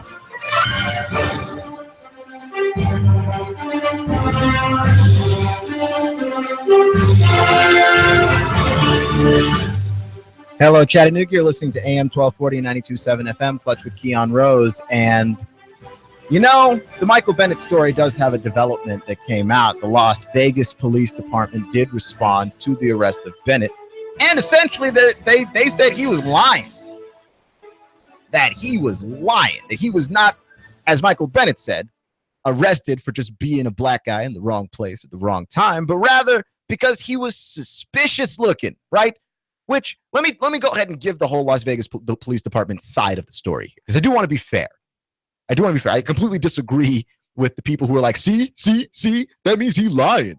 It does not. No, it does not. You've proved nothing here. But I will give the police department's side of it to be fair, which is that the police department said that they were responding to a call of an active shooter at a Las Vegas casino. So they show up to the Las Vegas casino, which, you know, it's a scary thing to be posed with the prospect of, which is the prospect that someone is an active shooter in a situation, and a casino is possibly the worst place for that because there's just lights and confusion everywhere. And they get to the casino and they see Michael Bennett crouched behind I guess a slot machine, some kind of gaming machine. And so Michael Bennett sees the police see Michael Bennett, and Michael Bennett takes off. They look at this and go, well, that's obviously suspicious behavior. So they chase down Michael Bennett, whereupon they apprehend him and arrest him. They said that Michael Bennett's claim that a gun was held to his head is ridiculous. There was never a gun held to Michael Bennett's head, and no one ever threatened to blow his blanking head off. So that's a lie, and that Michael Bennett is using this to expand his profile and expand what it is that he's trying to do with his own civil rights movement in the NFL. Which, I'm inclined to believe the officers on some level, but I'm not inclined to believe that there was no gun pointed at Michael Bennett, because the TMZ video of Michael Bennett being arrested shows that there's at least one gun being pointed at Michael Bennett. And again, I don't know that that's standard procedure for you to just have your gun out when there's a guy that's not armed. Like, Bennett is already cuffed and on the ground with an officer on his back with his knee in his back, which that much at least holds up for what Bennett said, right? Like, that part of this video corroborates that part of Bennett's story. The other stuff leading up to it, where the gun was held to his head and all these other things were said, that stuff is unfortunately not in the video that we've seen yet. But at that point, it's actually quite true. And there is an officer in the video. He is up on a ledge pointing a gun at Michael Bennett. Like, what else is Michael Bennett going to do? He's already on the ground being arrested. He's not made of magic, right? Like, he's not about to just stand up and break through the handcuffs like he's Superman or something. Like, that, you have him down and cuffed, and he's not fighting back, and he's calling the officer sir. Like, this is not a situation where he is just there wiling out and pretty much asking for it. And even that, I feel weird and bad about saying that, because there's nothing that you should really do to say, oh, you're asking to be shot by the police when you're unarmed, okay? There's nothing, absolutely nothing. You're not asking for it. I mean, that's not a thing. So I find it weird, because it's like the police are citing themselves, a police source, and the dude's anonymous. Like, there's nobody that's put their name on this at all. And so Michael Bennett comes out yesterday, right? And Michael Bennett says, hey, look, man, I got arrested by the police for no reason. And everyone's like, well, easy there. We got to find out the police's side of the story, right? Which is fair. But then the police put out their side of the story, and suddenly we just believe the police, which is unfair for obvious reasons. Like, there are two parties here involved in a dispute, and they're involved in a dispute over facts. You just chose to believe the police. Like, it's not like you have any new evidence that convinces you that what the police just said there was true. And before you ask yourself, why would they lie about this? Do not kid yourself and act like police have not ever lied about anything before. Right? Like, that's insanity. We've had things covered up a lot recently. Like, a lot of these beatings and a lot of these shootings, there have been evidence that's been messed with. Right? Like, that's alarming. Like, you just jumped to the aid and the side of the police on this one, and you went, oh, look, this is the proof that Michael Bennett is lying. And I see a lot of evidence and details here where Michael Bennett could be telling the truth and what the police could be saying is true. I believe that the police saw Michael Bennett as a suspicious guy. I don't believe that they just picked him out of a random crowd of strangers and decided we're going to bring down the biggest, scariest dude here, because Michael Bennett is like 270 pounds, guys. Like, he's a defensive lineman in the NFL. He's huge. Like, I don't feel like if you had an option, that's the guy you just choose out to throw to the ground for no reason. So they must have thought he was suspicious for something. But at the same time, there was no reason to throw him to the ground once he was unarmed and you realized he was unarmed. Like, you realized he was unarmed, right? And the video shows a very compliant Michael Bennett. Like, he's not fighting back. And there is a gun pointed at him, even though he is already cuffed. And is that standard procedure now? Like, we're just supposed to believe that that's standard procedure now? The guns just come out? Now, for me, this has not been my experience with the police. Now, I've had friends who have had run-ins with the police that have gotten very testy and horrifying. For me, that has not ever been the case. I've not ever had anything pulled on me by a police officer. And I should probably point out now, before you go on and start talking about how I hate the police, I don't. I have never had a negative interaction with a police officer, right? I've been pulled over a few times. Never had a negative interaction with a police officer. I always tried to be polite and respectful. It seemed like he was trying to be those officers that I have encountered. They were trying to be polite and respectful to me. But, like, look, there's enough wackos out there that, like, I'm not immediately going to believe the police department, especially when the police department decided to just get all personal with their rebuttal of what Michael Bennett said, which is to say that, like, for me, I don't mind a debate, right? Like, I don't mind arguing with you over stuff that happened. Where I have a problem with people is when they start to project onto me or start to project onto others, when they start to try and tell other people what they are thinking and what they're doing and what their motives are. And I thought it was completely out of line for the police department to basically say that Michael Bennett was pretty much only doing this to enhance his profile. How dare you? Because there was a gun actually pointed at him, right? Like, there's video of that. That's not even a... There's a gun actually pointed at him, and he is not armed, and he is being held down and arrested. And again, he's not armed. He has no weapon. None. So there's a gun being pointed at him. Like, why? And obviously he's going to be scared and terrified of that, because I would be. And because it doesn't matter if you're Michael Bennett and you're 6'8", 270 pounds. I mean, he's not made of metal, so a bullet's still going to do what a bullet does. Yeah, that's terrifying. So I've got a huge problem with that. Right? And then he was detained, and of course his lawyer, who is a civil rights lawyer and hasn't made clear whether or not he's going to go after a civil rights lawsuit, said that this is at least an issue of lack of probable cause, that the police did not have enough probable cause. Because in a situation where everyone's in a casino and you say that there's an active shooter, like, there's multiple situations where an active shooter shows up and then you hide, right? Because that's what you said. You said that there was an active shooter situation in a casino. And here's a guy hiding behind a slot machine. And you thought that was suspicious. The fact that he was hiding. Maybe if you said that there was an active shooter, maybe he wasn't hiding from the police. Maybe he was hiding from, and this I know sounds absurd, but maybe he was hiding from the shooter. Wait, what else would he be hiding from? Like, it's insanity. And then you look at that and you go suspicious. And again, I don't want to sit here and try and figure out what people's motivations are, except I can't help but think that the reason why you thought that guy was suspicious because he was a big black dude. That seems to be the only probable cause you had, because you didn't see a weapon. You didn't see a gun. He was hiding. He saw you and then he ran.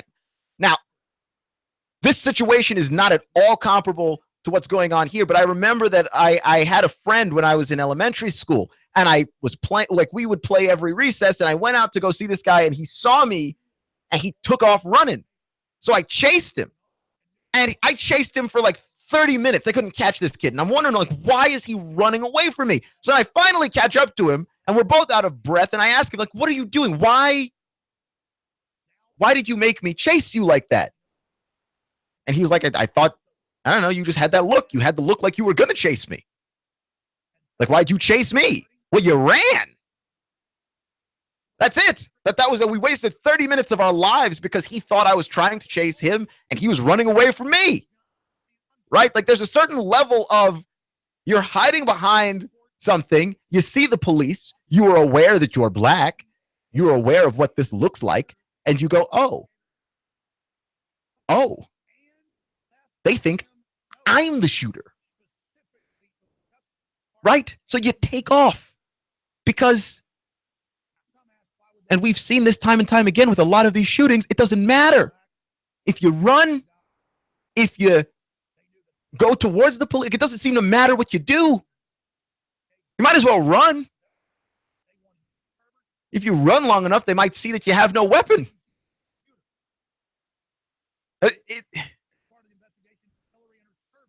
Like, the conclusion that got jumped to was he's hiding and then he ran.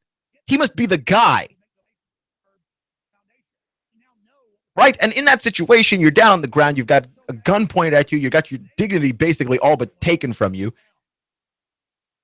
And then you get accused later of using that to try and enhance your profile. Well, pardon me if I don't immediately believe you. It's crazy talk. I mean, it's absolutely insane. It's insane. And that to me is the thing that I find to be the most incredible about all of this. Is once again, we don't take the side of the person who's most like us. It's crazy. We don't do this with the owners and the players, right? The players are the people who are most like us in this situation. Like, oh yeah, they make millions and millions of dollars to play football. How are they like us? Well, I'll tell you. The player who makes millions and millions of dollars to play football has a job that he's being paid for. You have more in common with that guy than the guy who makes billions of dollars to own the team who's cutting the check. Yeah, you do. And when someone is arrested by the police, you have more in common with that person than the police. Because most of us are just everyday citizens, just trying to make it, trying to do our jobs, trying to get back to our families. Same thing for Michael Bennett. He was in Vegas. He was there for the McGregor-Mayweather fight. And was hanging around in a casino when the police thought he was a shooter. With what evidence? Nobody knows. But you know when you're a black person, not that I speak for everybody, but it feels like you're the one who gets to be the person that is considered suspicious, right? That if you're walking around at night, people are more likely to be suspicious of you than trusting of you. People are more likely to be afraid of you than trusting of you. And that's not new. That's not something that's emerged recently. That's been in the American psyche for a very long time. And it's hurtful.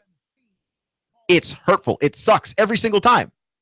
But this idea that you want to be seen as somebody that is an individual, right? Like I don't want to be seen as a member of a group.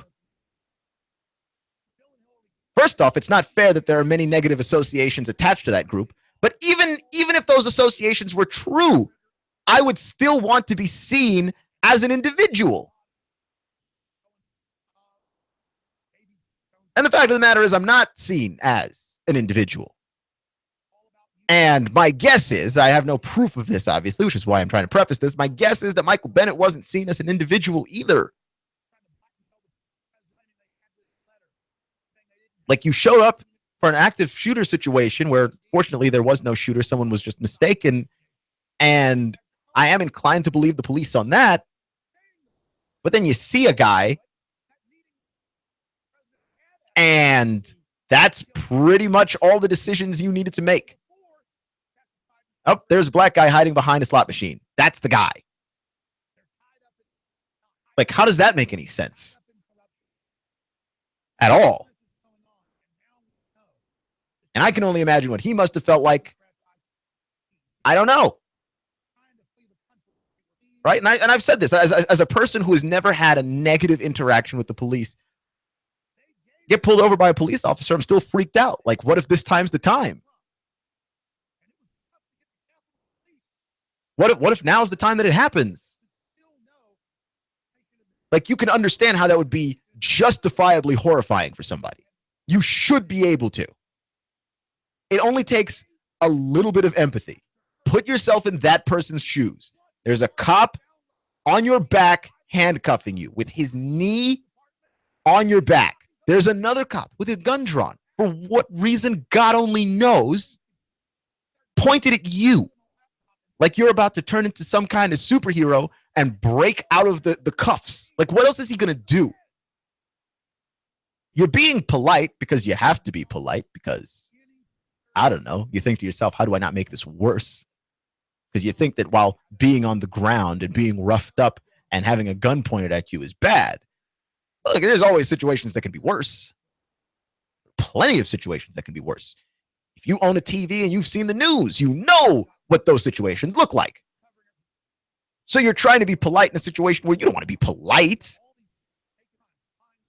Right? And there's supposed to be something to America where we've been taught our whole lives. You get to a certain point, you reach a certain level of success, and this kind of stuff's not supposed to happen to you. Right? It's not supposed to happen to anybody. Like, if we're going to be completely honest, not supposed to happen to anybody. But it shouldn't happen to you. Right? Because you've worked at it. You've earned it. Well, Michael Bennett's a successful football player, right? He's an incredible football talent and has worked his butt off to reach the highest levels of the NFL. He's an all-pro. Like, you just reach a certain level in life where you're like, this really shouldn't be happening to me right now. Like, I should not be face first on the ground in Vegas being arrested as a suspicious person for an activity I was not even close to committing. Shouldn't happen at all. I mean, that's like an American value, is you can like work your way past these points. Right? Like, except you can't. And it shouldn't be that way. But when it gets pointed out that it is in fact still this way, it's being ignored. It gets ignored. Like, people just don't care. And they want to not care. Right? I go back to my Santa analogy. And one day your parents tell you, because you're like 14 years old, and I feel like that's beyond old enough to know there ain't no such thing as Santa. There is no Santa. We've been buying your presents all along. And then you get mad at them for disturbing your right to believe in Santa. I mean, that's what this is. It's like, no, it's wrong that if you are someone who is black, that you have to be particularly afraid of the police because you don't know which police officer is one of the good ones and which police officer is the one that's going to wreck your life. You have no idea.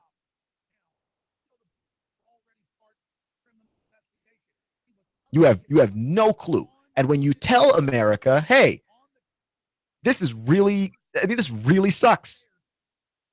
It really stinks that this is the situation that I'm in. I feel terrible that this is the situation that I'm in. And America's like, whatever, man, you're lying. It's not that big a deal. You feel ignored. You feel ignored by your own society that you want to be a part of. Like, you do. I like, you want to be a part of greater American society, but there is always going to be some part of you that feels excluded from this game that we're all playing. Because no one wants to acknowledge that your problems exist. And it's willful ignorance. And not only is it willful ignorance, but you'll be fought tooth and nail by people for their right to continue to just revel in willful ignorance. And I don't know where you can help there. I have no clue. Like, how do you make that better? You don't know what the struggle is. I'm willing to tell you. I'm willing to explain to you what my struggle is. And not only do you not know, you don't want to know, to the point where you're fighting me so you can continue to not know.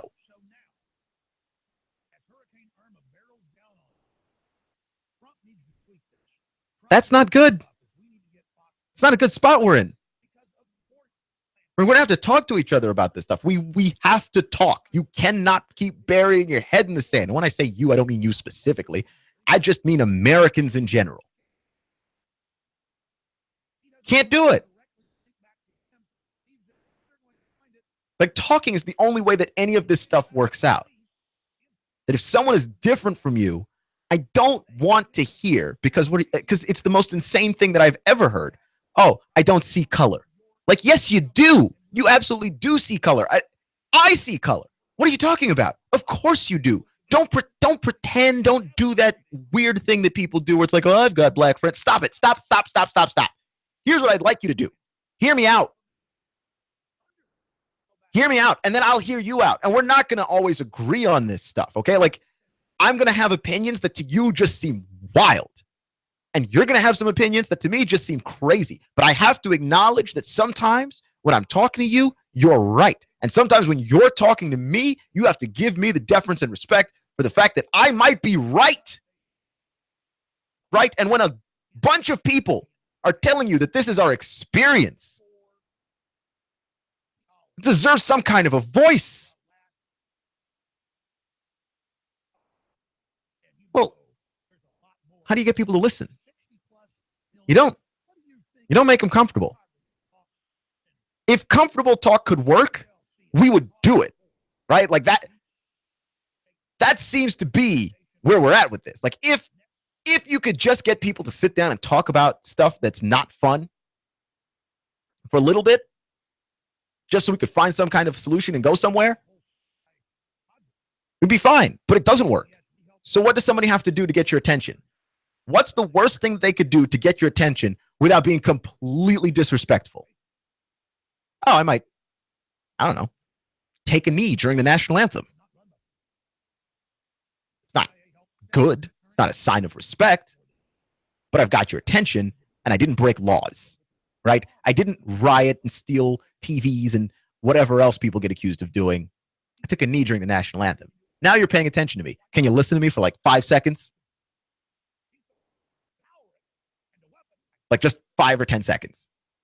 Clutch with Keon Rose on AM 1240 and 92.7 FM. Thank you for joining me today, making me just a small part of your day. Remember, it's not how you start, it's how you finish. Stay clutch, and I'll see you in 24 hours. The Chiefs play the Patriots soon, so go ahead and enjoy that one. Or you could stick around and listen to Two Millennials Talk with me and our news director, Russell Stroud. Next.